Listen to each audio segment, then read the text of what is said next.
Pasangan Femmy Permatasari dan Alfonso Martinus kini tengah berada di awang-awang kebahagiaannya. Jika tak ada aral melintang, keduanya akan segera menggelar pernikahan dalam waktu dekat ini. Sayangnya di tengah kebahagiaan akan menikah itu, pasangan duda dan janda ini justru dilanda rasa gamang. Pasalnya rencana pernikahannya ini sedikit terkendala aturan agama, di mana Femmy dan Alfonso yang sama-sama beragama Katolik kesulitan mendapatkan surat cerai dari gereja ketika hendak menikah lagi. Seperti diketahui, Femmy dan Alfonso sama-sama pernah cerai hidup dari pasangannya terdahulu.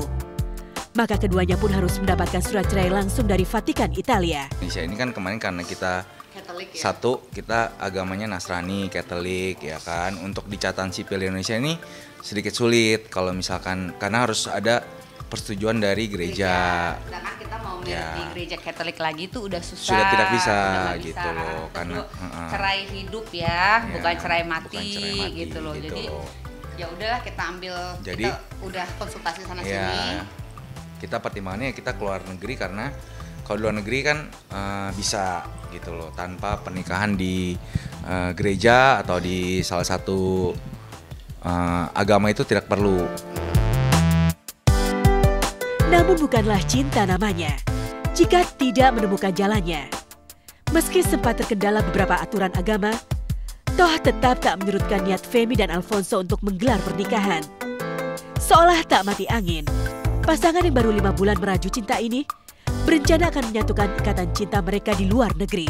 Dan lantaran lokasi pernikahan mereka yang di luar negeri itu, Femmy dan Alfonso pun hanya akan mengundang keluarga inti saja di hari bahagia mereka. Udah konsultasi sana sini. Kita pertimbangannya kita keluar negeri karena kalau di luar negeri kan bisa gitu loh, tanpa pernikahan di gereja atau di salah satu agama itu tidak perlu. Jadi hanya bisa catatan sipil lah di sana. Tapi nanti bisa dilaporkan di Indonesia gitu. Dilegalisir di Indonesia, disahkan di Indonesia. Jadi seperti itu. Papinya Alfonso gitu kan, karena itu kan tiketnya cukup mahal banget ya, dan cukup jauh nih negaranya gitu kan. Aduh gitu, jadi kita nggak bisa terlalu banyak bawa orang. Aduh, belum transportnya kan, pesawat mahal sekali per orangnya, belum penginapannya, belum kita nanti makannya, kita cukup lama di sana. Kita berpikir karena itu udah di sana cukup jauh, jadi kita menikah di sana sekalian honeymoon.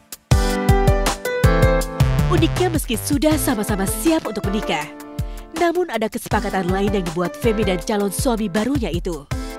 Mereka saling setuju untuk tidak memiliki anak, lantaran keduanya sama-sama sudah memiliki anak dari pernikahannya terdahulu. Target sih punya 6, tapi sekarang udah punya 6, jadi udah cukup.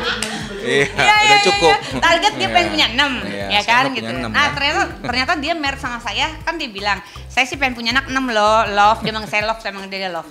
Saya 6 love. Nah, udah pas nih love. Saya bawa 3, kamu 3, 6 kan? Tandanya kita jangan ada anak lagi di antara kita.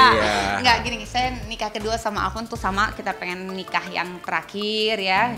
Jangan ada apa-apa lagi. Terus yang penting kita berdua membesarkan anak-anak kita yang sudah cukup banyak ini, 6 orang anak. Terus saya bilang sama Alfonso, saya pengen nikah kedua karena udah kepala 4 juga nih kita berdua umurnya kan.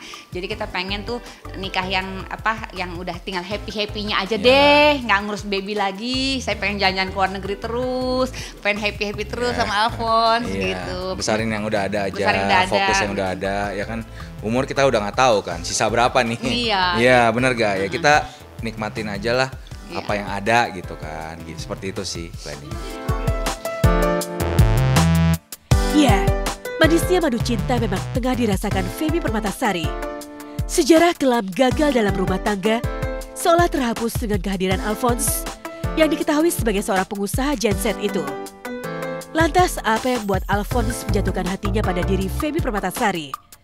Benarkah lantaran Femmy kerap dihadiahi barang-barang branded berharga jutaan rupiah olehnya?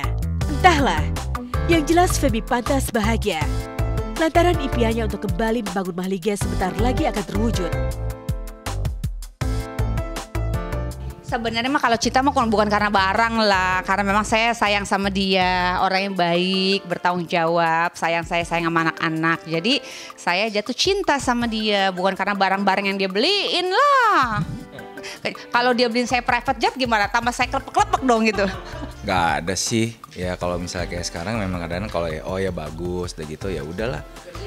ya beliin aja gitu, apa emang pas ada rezeki gitu kan, ya gitu sih. Jadi ya nggak ada permintaan khusus sih, kalau kita mah di bawah santai sih ya, selama ini hubungan juga nggak yang rumit-rumit lah, santai aja di bawah Saya santai. nggak pernah minta-minta sama pacar saya yang pengertian sama saya gitu.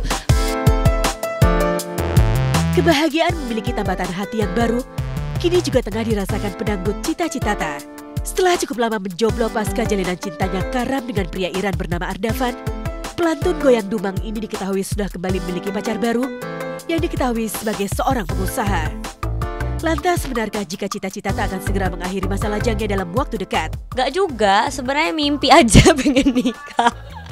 Belum berbicara secara serius sih, tapi masih masih keinginan aja. Deket sih, baru deket, tapi ya gitu emang perlu, maksudnya perlu penjajakan lagi apa yang memang cocok atau enggak kan buat masa depan gitu. Ya, sejarah kelam soal kisah cintanya bersama beberapa pria memang menjadi pengalaman paling berharga bagi kehidupan Cita. Wajar kini ia nampak begitu hati-hati dalam menjalin cinta kasih dengan pria yang baru beberapa bulan dikenalnya itu.